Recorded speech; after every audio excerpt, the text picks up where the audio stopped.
Hello student, कैसे हैं आप सब। एक बार पुनः सी कोचिंग क्लासेस पर स्वागत है। उम्मीद करता हूं आप सब अच्छे होंगे, बेहतर होंगे, मस्त होंगे, पढ़ाई भी बेहतर चल रही होगी। क्लास 12 फिजिक्स एनसीईआरटी चैप्टर 3 में आज का टॉपिक है विभवमापी की सहायता से किसी सेल का आंतरिक प्रतिरोध कैसे ज्ञात कीजिए, या विभवमापी की सहायता से किसी सेल के आंतरिक प्रतिरोध ज्ञात करने हेतु निम्न शीर्षकों के आधार पर ज्ञात कीजिए। पहला रहेगा विद्युत परिपथ बनाओ, नामांकित चित्र, फिर रहेगा सूत्र की स्थापना, और फिर रहेगा आपका प्रेक्षण सारणी और सावधानियां। तो इतने यहाँ पे टॉपिक्स दे दिए जाते हैं, फिर आपसे पूछा जाता है कि इन बिंदुओं के आधार पर आप ज्ञात कीजिए। तो चलिए शुरू करते हैं। सबसे पहले आपको क्या करना है, विद्युत परिपथ का नामांकित चित्र बनाना है। यानी भाई साहब विद्युत परिपथ बनाओ आप। तो विभवमापी की सहायता से, तो विभवमापी क्या होता है, एक प्रकार के जैसे चालक तार, समान चालक तार की लंबाई, एक एक मीटर के चालक तार की लंबाई को 4, 6 या 8 ऐसे जोड़ करके हम क्या करते हैं, विभवमापी का निर्माण करते हैं। तो एक चालक तार लेते हैं, एक चालक तार ए बी हम मानकर चलते हैं। तो चलिए डायग्राम बनाते हैं बेहतर रूप से। स्केल की सहायता से डायग्राम बनाना है। तो बच्चा लोग ये हमारा हो गया एक चालक तार। क्या हो गया, एक चालक तार। ठीक है, ये चालक तार है ए और इधर हमारा बी, ये चालक तार हो गया।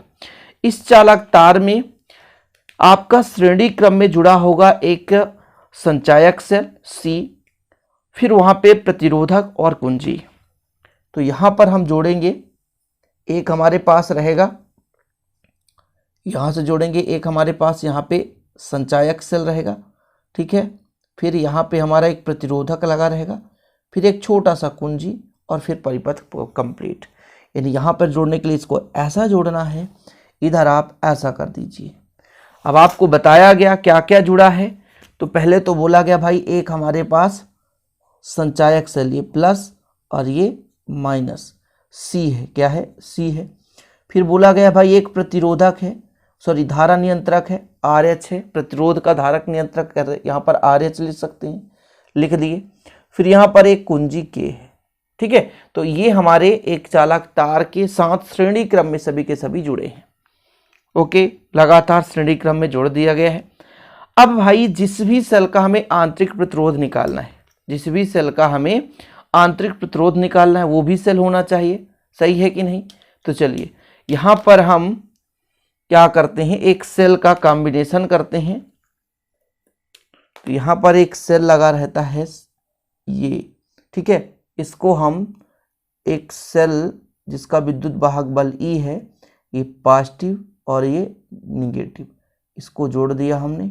ठीक है, और एक रेजिस्टेंस बॉक्स, प्रतिरोध बॉक्स जोड़ेंगे इसी के साथ में। इसको आगे आने दो, इसको थोड़ा सा आप जितना अच्छा स्केल से बनाओगे उतना अच्छा बन पाएगा। ये लो, यहाँ पे एक प्रतिरोध बॉक्स है, एक निश्चित प्रतिरोध वाले चालक तार को यहाँ पर रखेंगे, और इसको हम धारा मापी की सहायता से, क्या, धारा मापी, धारा मापी मतलब ये जी है। ठीक है, ये धारा मापी है, इसकी सहायता से, जॉकी के सहायता से इस चालक तार के साथ हम संबंध कर देते हैं। तो ये हमारा धारा मापी जी हो गया। तो ये बन चुका है हमारा परिपथ। ऐसे ही बनाना है। ये हमारा क्या है, प्रतिरोध बॉक्स आर बी। ठीक है, रेजिस्टेंस बॉक्स हो गया। यहाँ पे एक कुंजी लगा देते हैं, ये K2 कुंजी है। ठीक है, ये आपका एक सेल है जिसका विद्युत वाहक बल E है। तो इस प्रकार से आपका बन चुका है विद्युत परिपथ। पहला नंबर था आपका विद्युत परिपथ। क्या था बच्चा लोग, यहाँ पर आप हेडिंग लगाओगे विद्युत परिपथ, लिख लो विद्युत परिपथ। ठीक है, ये पहला नंबर था। इसका आप नामांकन करोगे, विद्युत परिपथ एवं नामांकित चित्र। तो यहाँ पर आप लिख सकते हो नामांकित चित्र है, नामांकित चित्र। ये हमारा पूरा कंप्लीट हो चुका है। ऐसे ही बनाना है, ज़्यादा कुछ नहीं, जितना मैं बता रहा हूँ आपको। अब इसके बारे में लिखना है कि क्या क्या हमने जोड़ रखा है, इसमें क्या क्या हमने जोड़ रखा है, ये चीज़ हमको बताना है। तो सबसे पहले आप देखो ए बी एक क्या है, चालक तार है। तो यहाँ पर मैं लिख देता हूँ चित्र से, कहाँ से, चित्र में, या चित्र में लिख लो। ए बी क्या है भाई साहब, विभवमापी का तार हमने माना। क्या है, विभवमापी का तार। ठीक है, सही है। चलो इसके बाद सी मैंने कहा संचायक सेल है। क्या है, संचायक सेल, संचायक सेल है। सी क्या है, संचायक सेल। इसके बाद आप के देखो, के क्या है, कुंजी है, के क्या है, कुंजी, एक मार्गी कुंजी है, कुंजी हो गया। इसके बाद आपका जो दूसरा है यहां पर ई, ये भी एक सेल है। आरबी क्या है, प्रतिरोध बॉक्स है, आरबी रेजिस्टेंस बॉक्स, यानी इसको आप लिख सकते हो प्रतिरोध बॉक्स। क्या है, प्रतिरोध बॉक्स है। पूरा विधिवत मैं समझा रहा हूं, आप बिल्कुल चिंता ना करें। जो आपका ई है ना, प्रायोगिक सेल, क्या है, प्रायोगिक सेल, जिसको हम प्रयोग में ला रहे हैं, है ना, ये प्रायोगिक सेल है, इसका हम आंतरिक प्रतिरोध निकाल सकते हैं। इसके बाद आपका जुड़ा है जी। जी क्या है, ये धारा मापी है, यहां से धारा मापेंगे, कितना धारा बह रहा है, धारा मापी है, ठीक है, ये धारा मापी है, ठीक। चलो इसके बाद और कुछ बच रहा है, जे बच रहा है। जे क्या है भाई साहब, जॉकी है, जे क्या है, जॉकी है, जे जॉकी। और आपका आर एच है, ये जो है धारा नियंत्रक है, क्या है, धारा नियंत्रक। इतना जो भी मैंने यहाँ पे बनाया उसको यहाँ पे लिख दिया। बोर्ड एग्जाम में आप परफेक्ट नंबर पाएंगे, जितना मैं समझा रहा हूँ उतना आप लिखेंगे।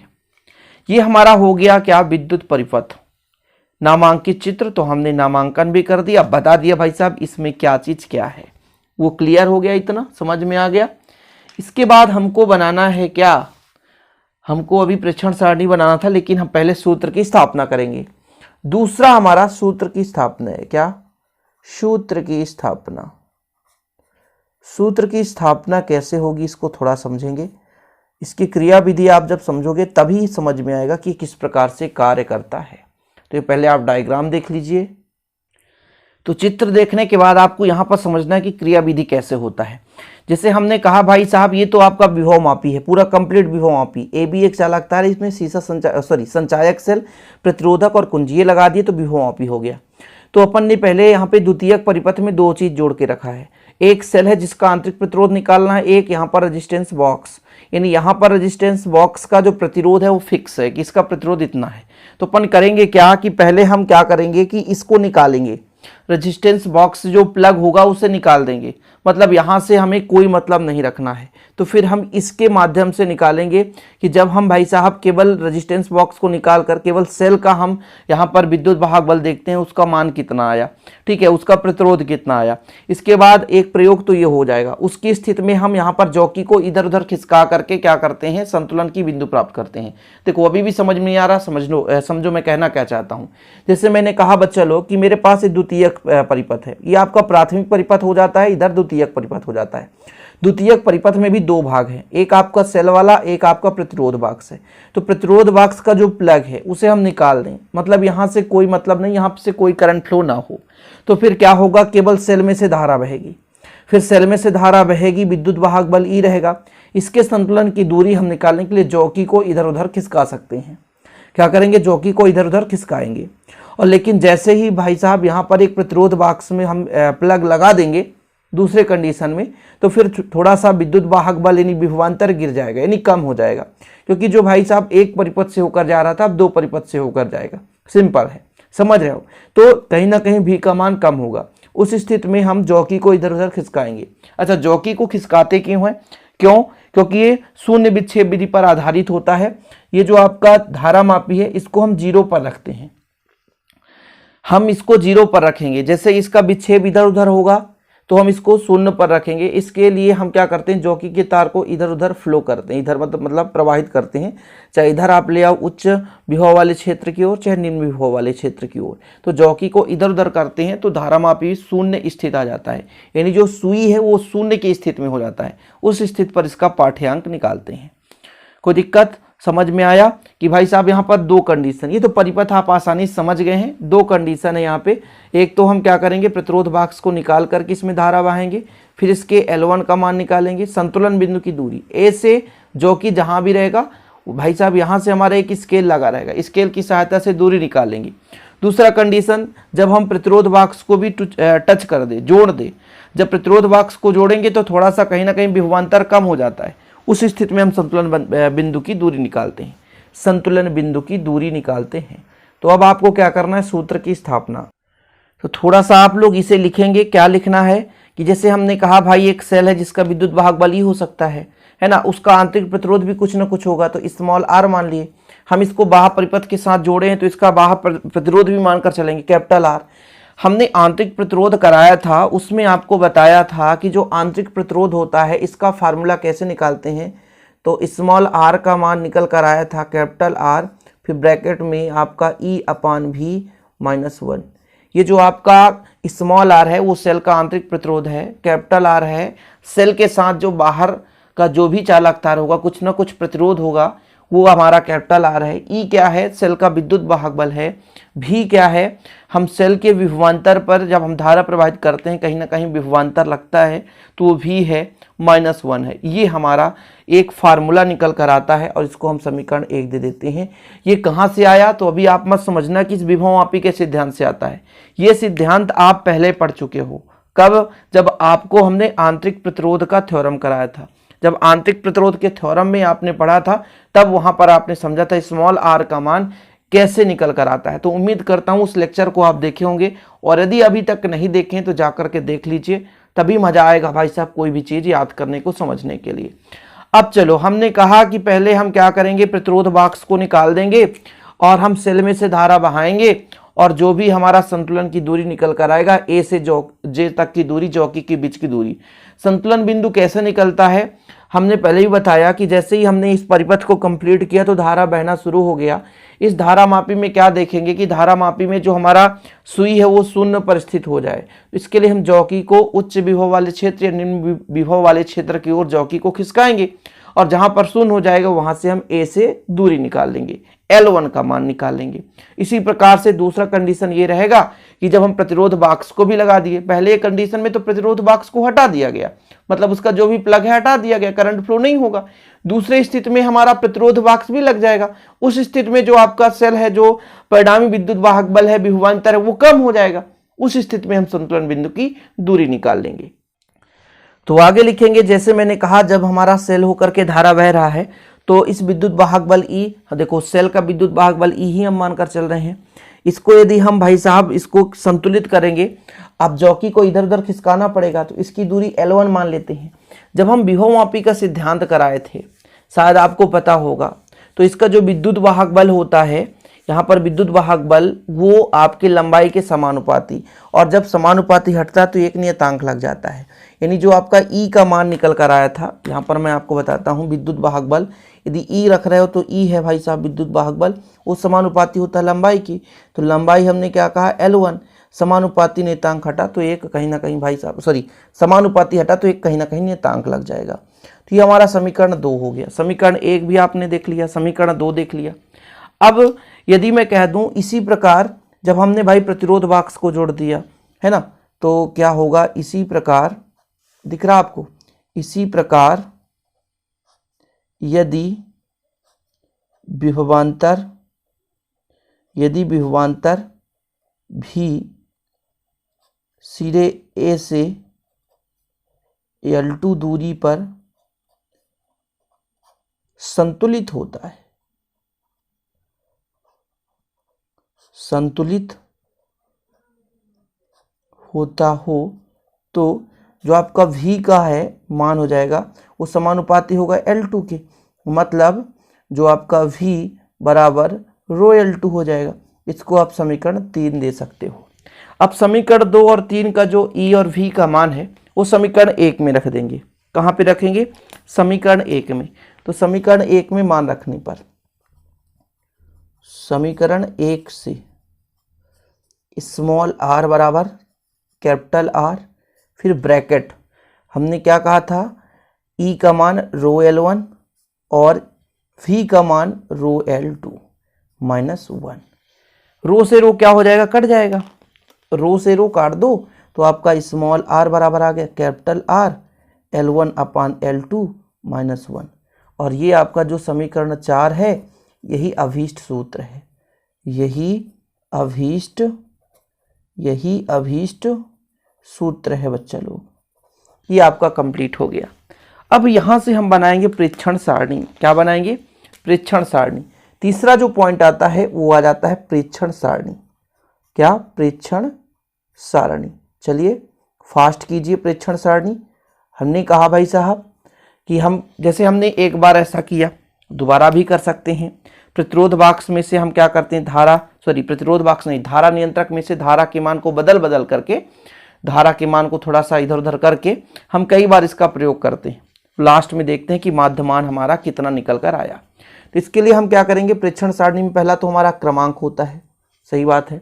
दूसरा हमारा भाई आर है, ये देखिए फार्मूले से, तो बाह्य प्रतिरोध है, बाह्य प्रतिरोध है ना।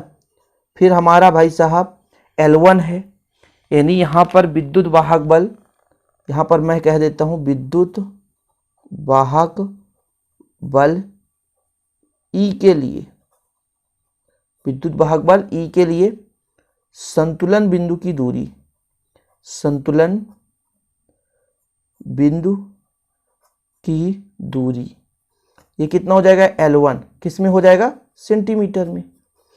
जो आपका तीसरा पॉइंट L2 आ रहा है वो विभवांतर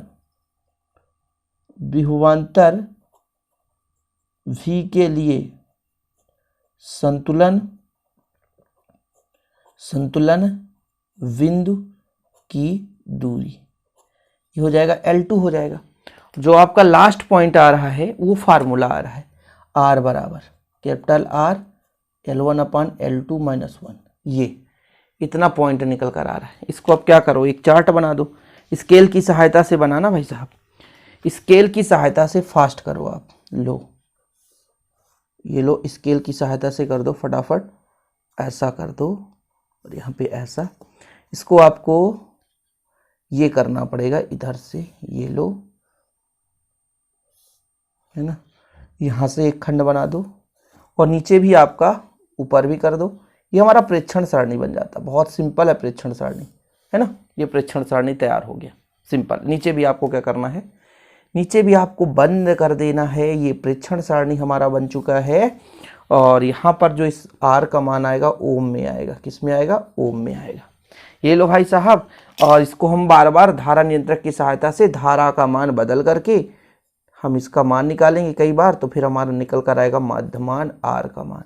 ये किस में आएगा, तो ओम में आएगा, किस में आएगा, ओम में आएगा। इस प्रकार से हमारा प्रेक्षण सारणी तैयार हो जाता है। अब आपका अगला पॉइंट आ जाता है क्या, सावधानियां। तो सावधानियां तो हर एक बच्चा कर सकता है। सावधानियां आपसे पूछा जाए तो भाई सावधानियां कौन नहीं कर पाएगा यार, सावधानियां तो सबको पता है। चौथा नंबर आपका आ जाता है सावधानियां, सभी प्लग अच्छे तरीके से कसे होनी चाहिए। जॉकी के तार को बार बार नहीं रगड़ना चाहिए, दबाकर नहीं रगड़ना चाहिए, अन्यथा जो आपका अमीटर का तार है उसके व्यास में बदलाव आ जाएगी और जब व्यास बदल जाएगा तो फिर सही मान प्राप्त नहीं होगा। 2 लिखना, ज़्यादा नहीं। भाई हमने ये डायग्राम बताया था, ये डायग्राम कहाँ गया भाई साहब, ये डायग्राम है आपका। ये जो डायग्राम है ये बताता है, इससे हम आंतरिक प्रतिरोध निकाल सकते हैं। तो इसमें सभी प्लग जो भी हैं, जितने भी प्लग हैं वो अच्छे तरीके से कसे हों। और ये जो जॉकी लगा है ना, ये जॉकी, इसको हम दबा कर नहीं रगड़ें या रगड़ कर नहीं चलाना चाहिए, समझ लिए, क्योंकि व्यास में परिवर्तन होगा, मान गलत आ जाएगा। तो ये 2 चीज़ है। और जो आपका ये प्रतिरोध बॉक्स है अच्छी तरीके से लगी होनी चाहिए। प्रतिरोध बॉक्स के भी जो प्लग हैं वो अच्छे तरीके से कसे हों, ऐसा ना हो कि गलत मान प्राप्त हो जाए। तो इस प्रकार से 2-3 आप क्या करो, सावधानियां लिख लो। और आज का लेक्चर यहाँ पे ही समाप्त होता है। वीडियो पसंद आए तो लाइक करना ना भूलें, शेयर करें। मिलते हैं वीडियो के साथ। जय हिंद, वंदे मातरम।